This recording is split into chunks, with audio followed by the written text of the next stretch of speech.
Good morning, my name's Kath, and I'd like to begin with an acknowledgement of country. So we would like to acknowledge the traditional custodians of the land on which we stand, the Walguru Kapar and neighbouring Bindal people.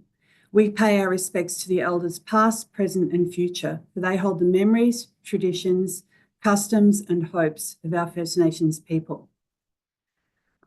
As we've taken a place-based approach in planning our Deep Time unit, I'd just like to start off by showing you all where we are.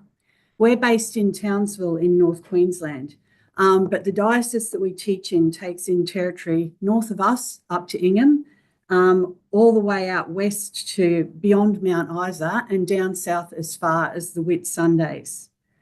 So I'm sure you're all very familiar with this map, but the red box just shows you how many groups are included within our district.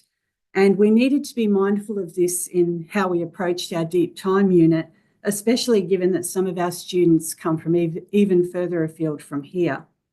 So a little bit about our college. St Margaret Mary's College is an all-girls Catholic college in Townsville. We've got this year 102 First Nations students in a diverse school population of around 690. Because of this, we do have a dedicated First Nations unit, and that means that we have a First Nations middle leader, an Indigenous education teacher and an emerging leaders coordinator. The emerging leaders program that we run at all schools within our diocese is actually a program that encourages First Nations students to not just stay in secondary education, but to ensure that they have academic, cultural and community involvement to kind of promote excellence. And that means that a lot of the teachers at our college, as well as Pete and I, are also mentors for the emerging leaders. We are also a partner school for Cowboys House because we're in North Queensland. This is definitely rugby league country. So the First Nations members of the Cowboys NRL team have put a lot of money into establishing a residential place for First Nations kids from outside our area that wouldn't otherwise have access to secondary schooling. It's kind of like a place where they can come, live. It's not as rigid as a boarding school, and it is run by First Nations people and mentors so that they've still got cultural connections and programs in language there. And both Cowboys House and our schools are trying to implement higher expectations relationships as part of our underpinning pedagogy that's promoted by the Stronger, Smarter Institute and the work that they've done. But having said that, we also have to be very mindful of the fact that we are teaching in a district and a town that has a very fraught history. So as a school in North Queensland, we had to be focused on the social and historical context of Townsville. Historically, and despite the fact we have 2 universities, Townsville's not always been a progressive place. We're named after Robert Towns, whose statue you can see here. It's vandalised on a fairly regular basis because he made his money through blackbirding. Palm Island, which was once named the most violent place on earth outside a combat zone, is in our teaching district and is home to many of our students, including some of those at Cowboys House. And Townsville has, as a district, voted no at every recent referendum. We also had last year in a fairly divisive state election campaign, the issue of youth crime being used as a bit of an easy target by both sides of politics. And all of these attitudes do make their way into the classroom. So we potentially we're having to bear all of that in mind when we're thinking about how students and sometimes parents are initially going to react to the unit. So this meant that we needed to gain some really good guidance in how to establish our focus and how to get kids engaged with Deep Time history in Australia. Hi, I'm Pete. I'm going to just give you an outline really to do with the pedagogical approach to teaching Australian Deep Time histories. as you can see from the slide, the Australian curriculum in Queensland provides a description and explanation of various aspects of societies and heritage sites in Australia that we should always have in our mind. The content descriptors ask students to investigate and explain a number of different elements within the examination of Deep Time Australia. And that we felt made it quite problematic given the fact that we're implementing this with grade 7s. So,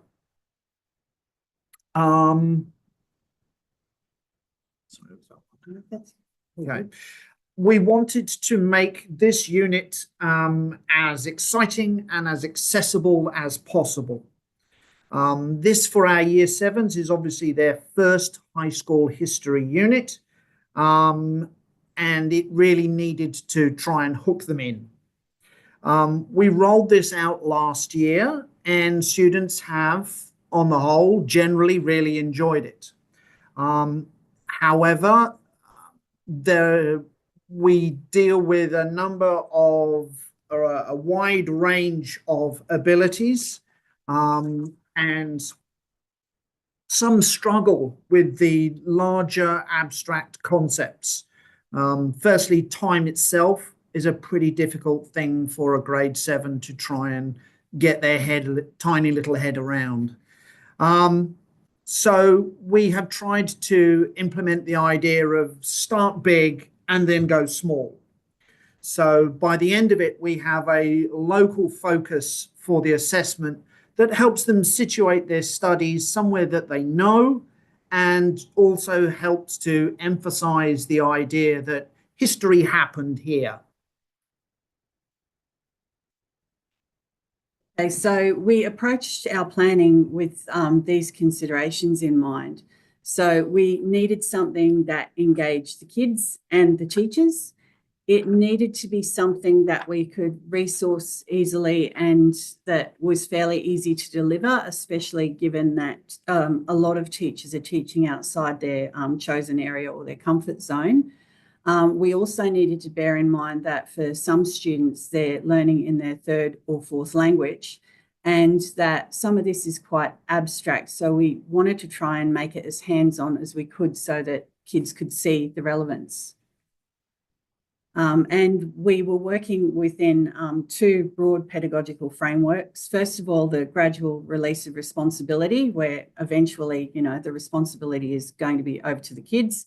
And we also wanted to use the pedagogy of difference, which is an approach to making sure that First Nations students and perspectives are not just, valued but actively promoted, I guess. So as part of the Townsville Catholic Education Office, we apply the gradual release of responsibility instructional framework. So this tries to release responsibility for learning to the students by the end of the unit. This might sound rather fluffy without context, but the main drive is for the development of student engagement and independence in what they're learning. So we've tried to promote engagement with Australian deep time histories by highlighting not only national, but local research and stories. It also sits well with the inquiry method by guiding students to ask questions that they can then use to drive their research. This helps them to be guided by their interests and also to develop independence. And to promote interest, we engage with our local First Nations elders and resources that they can point us in the direction of, such as the Woolgoorookabar People Ethno-Botanical Trail. So we've tried to help students understand that Australia's deep time history is all around us and history happened here.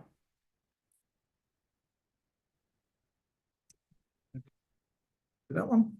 Yep. Okay, so we are using also the pedagogy of difference, which is based on the initial research of Chris Sarah, and has been taken on board by our First Nations education unit at the Townsville Catholic Education Office. Chris Sarah states that historically Australian society has conditioned us to have low expectations of First Nations students. In Australia, high expectations for First Nations students have for far too often been built on deficit thinking and interpreted as meaning students should be mainstream. So we are trying to take our whole college approach and try to move beyond this as quickly as possible. To engage and retain our First Nations students is the ultimate goal. In this case, this has meant working closely with our First Nations unit at our school to ensure that our approaches and resources are culturally appropriate and that families are comfortable with what we are teaching. This has had a really positive effect in the fact that we now have felt an improved family involvement in student learning, and we have had out of that greater connection with families offers of assistance from families' connections with local elders.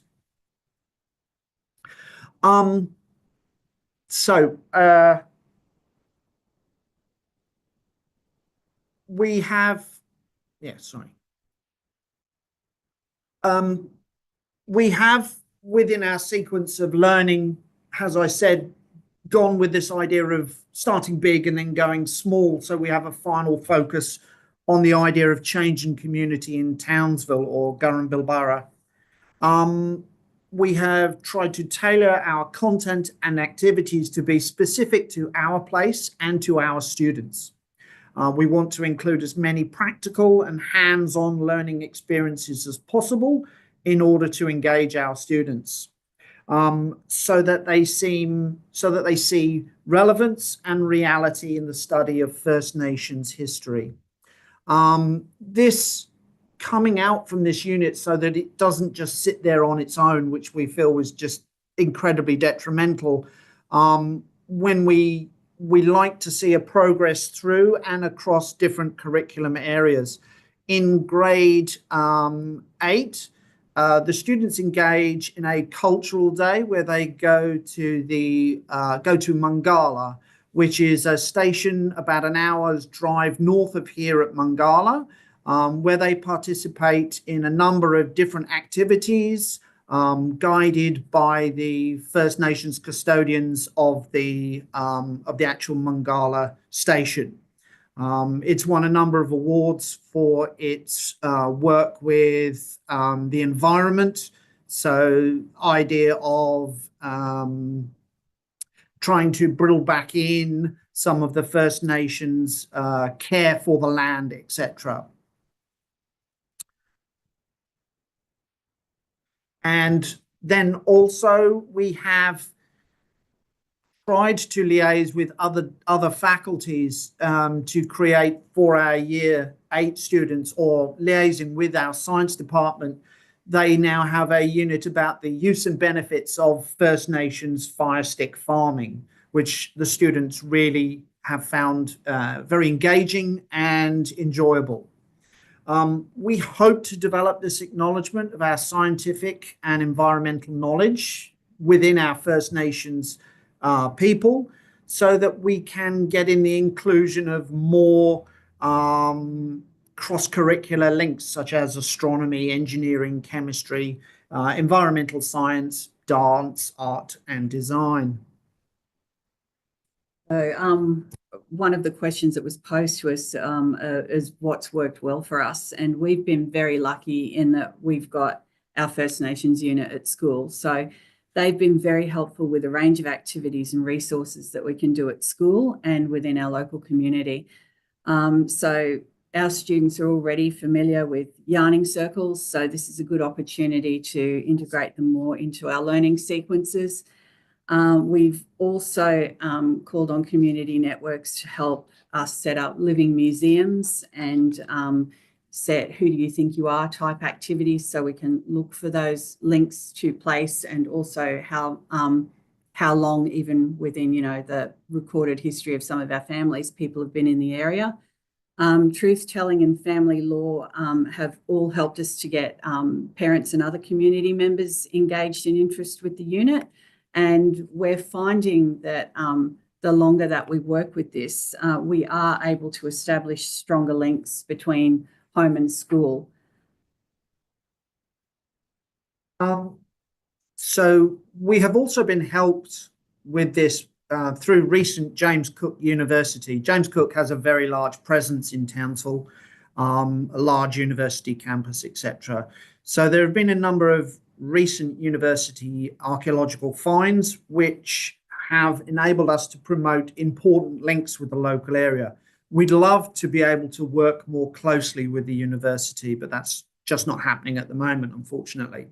However, one of our local opportunities for our students is the Woolgarookabar Ethnobotanical Trail.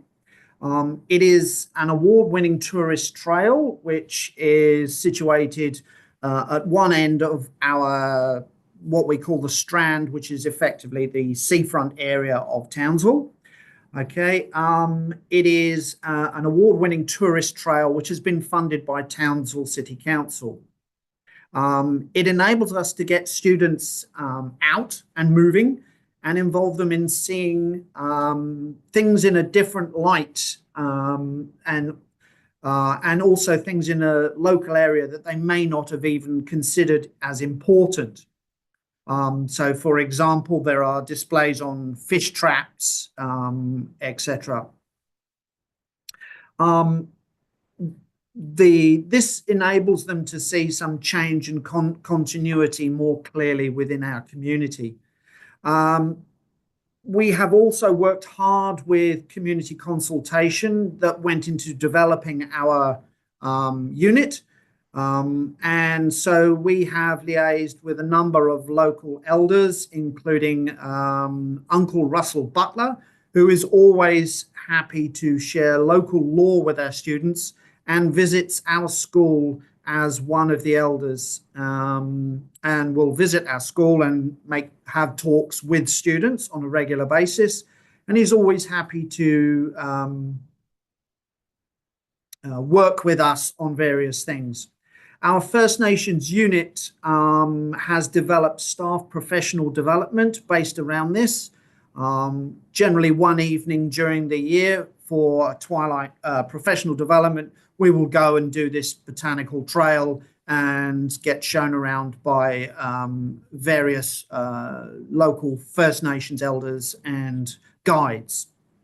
And our First Nations unit is always happy to assist with taking students, because we feel it's important that they're hearing it from other people, not just us. Okay, dreams for the future. Our desire is to embed more physical archaeology into our ancient and modern units, not just in Year 7, but that is unfortunately a little bit problematic. There are a number of reasons for this: time constraints, staffing, availability of outside programs, and a lack of established and consistent connections with the universities that have unfortunately created some challenges. It is one of our greatest desires that the university world and academic community work together with high schools and primary schools in developing stronger ties. There is nothing greater for fostering engagement in students than seeing the discoveries that serve to highlight the importance of the oldest continuous living culture.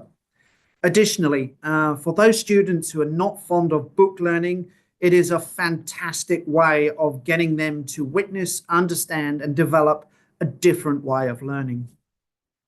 So another of the challenges that we're facing, along with many other schools nationwide, is that our school, like so many others, is not immune to the problems of teacher shortages. Consequently, staff teaching out of field are not always confident, and when feeling uncertain, they'll lean on the textbook for security. So while all students will have covered the key content, they will have had varying experiences of the unit. So our aim ultimately is to ensure that as many of our students as possible come out of the unit not only with an academic grade, but with a deeper sense of the relevance, understanding and connection afforded to them by understanding the archaeology of ancient Australia.